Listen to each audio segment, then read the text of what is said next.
আসসালামু আলাইকুম। মেঘলাস ওয়ার্ল্ডে সবাইকে স্বাগতম করছি। আমি মেঘ, ঢাকা থেকে বলছি। কাছে এবং দূরে, দেশ এবং দেশের বাইরে যে যেখান থেকে আমার ভিডিওটা দেখছেন, আশা করছি সবাই আল্লাহর রহমতে খুব ভালো আছেন। আমরাও আলহামদুলিল্লাহ খুব ভালো আছি। সবসময়ের মতো আজকেও আরেকটা ভিডিও নিয়ে চলে আসলাম।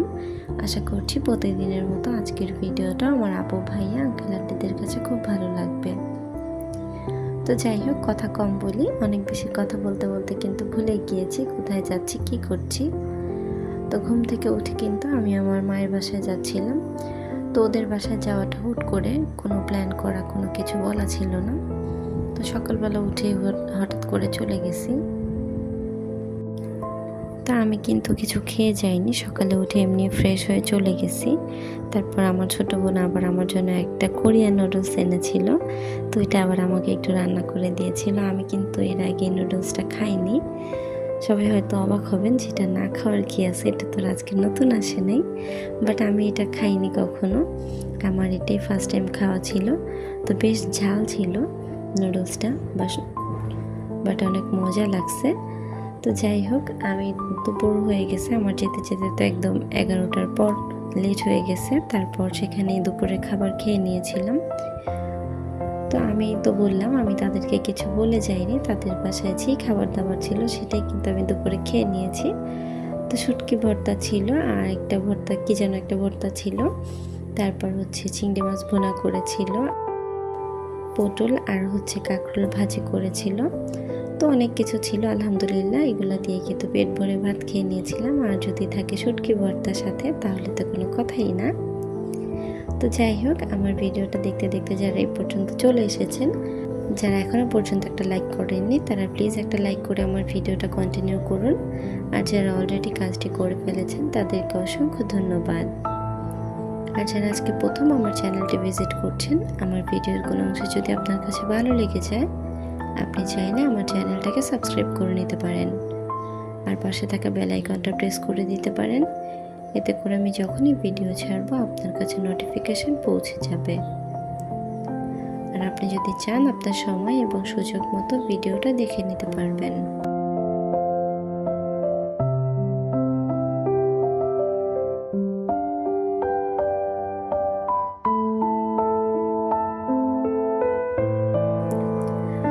তো যাই হোক, আমি কিন্তু আবার বাসায়ও ফেরত চলে আসছি। তো বাসায় এসে কিন্তু রাতের জন্য রান্না বান্না করে নিয়েছিলাম। তো রান্না করতে এসে দেখি যে আদা রসুন ব্লেন্ডার করতে হবে। তারপর কিন্তু এসে আমি সব আদা রসুন ছিলে নিয়েছিলাম। তারপর সেগুলোকে অফ ক্যামেরায় ব্লেন্ডার করে নিয়েছি। আর এই যে এদিকে বক্স করে রেখে দিচ্ছিলাম। একটা বক্সে রেখেছি, আর বাকিটুকু ছিল সেটুকু আবার আরেকটা বক্সে রাখছিলাম। তো আমার দেখা যায় কি, আমি একবার একটু মশলা বেশি করে ব্লেন্ডার করে রেখে দিলে প্রতিদিন আর ঝামেলা থাকে না। রান্নার সময় শুধু বের করলাম আর রান্না করে নিলাম। আর এই যে এই বক্সটাতে যে রেখে দিই বরফের, তো এটা কিন্তু আমাদের সবার বাসায় আছে, কারণ এটা হচ্ছে সরকারি বক্স। এটা ফ্রিজের সাথেই ফ্রি পাওয়া যায়। তো এইটার মধ্যে কিন্তু আমি একটু একটু করে রেখে দিই। দেখা যায় যেভাবে রাখলে একটু ভালো হয়, যতটুকু লাগে ততটুকু দেয়া যায়। আর বক্স বের করলে দেখা যায় যে পুরাটা বের করতে হয়, বরফ ছাড়তে চায় না। তো এটা একটু ঝামেলা মনে হয়। তা আমার মতো কোন কোন আপুরা আছেন এইভাবে কিউব করে রাখেন, তারা একটু কমেন্ট বক্সে জানাবেন। আর যারা না, মানে আমার ভিডিওটা যারা দেখছেন, তারা চাইলে কিন্তু এভাবে রাখতে পারেন, অনেকটা সুবিধা হয় এভাবে রাখলে।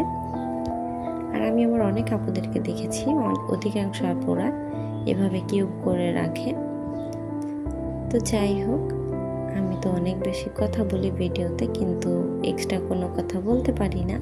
কি বলবো খুঁজে পাই না, একটু বললে দেখা যায় হাওলায় যায়, কি বলবো না বলবো ভেবে পাই না। তো এই যে এদিকে কিন্তু আমি আদা রসুনগুলো সুন্দর করে কিউব করে নিচ্ছিলাম।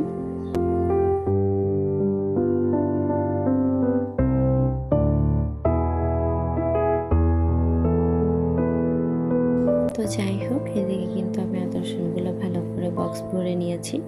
আর এটা যেহেতু কোনো ঢাকনা থাকে না, তো আমি কিন্তু এটাতে সুন্দর করে একটা পলিথিন দিয়ে র্যাপ করে নিয়েছিলাম।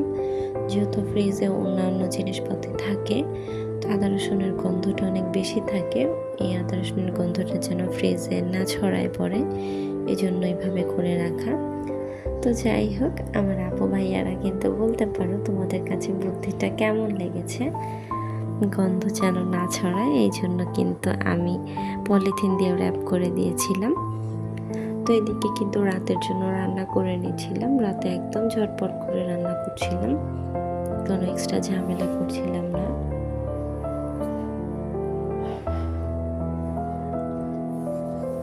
তো এদিকে আজকে ডিম রান্না করব।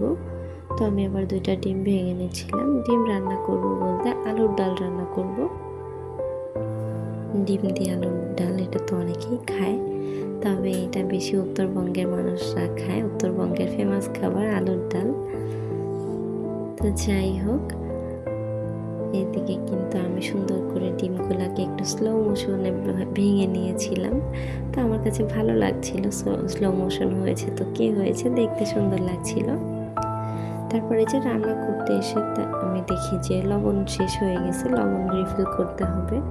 তো আমার আপুরা তো জানো, আমি আরও কিছু ভিডিওতে বলেছি যে রিফিল করার বিষয়টা আমার কাছে কেমন যেন ঝামেলার মনে হয়। তো আমার করা হয়ে ওঠে না, যখন যেটা লাগে তখন সেটা রিফিল করে ফেলি। তো কথা বলতে বলতে কিন্তু আমি লবণটাকেও ঢেলে নিয়েছিলাম। তারপরে এই যে একটু স্লো মোশন করে ডিম গুলিয়ে নিচ্ছিলাম। তো আজকের ভিডিওটা এই পর্যন্ত। ভিডিও বা কথা কোনো কাজে যদি ভুল ত্রুটি থাকে, আমার আপু ভাইয়া আঙ্কেল আন্টিরা আমাকে ক্ষমা সুন্দর দৃষ্টিতে দেখবেন আর আপনাদের মতামত জানাতে পারেন। তো আজকের ভিডিওটা এই পর্যন্ত। সবাই ভালো থাকবেন, সুস্থ থাকবেন। আল্লাহ হাফেজ।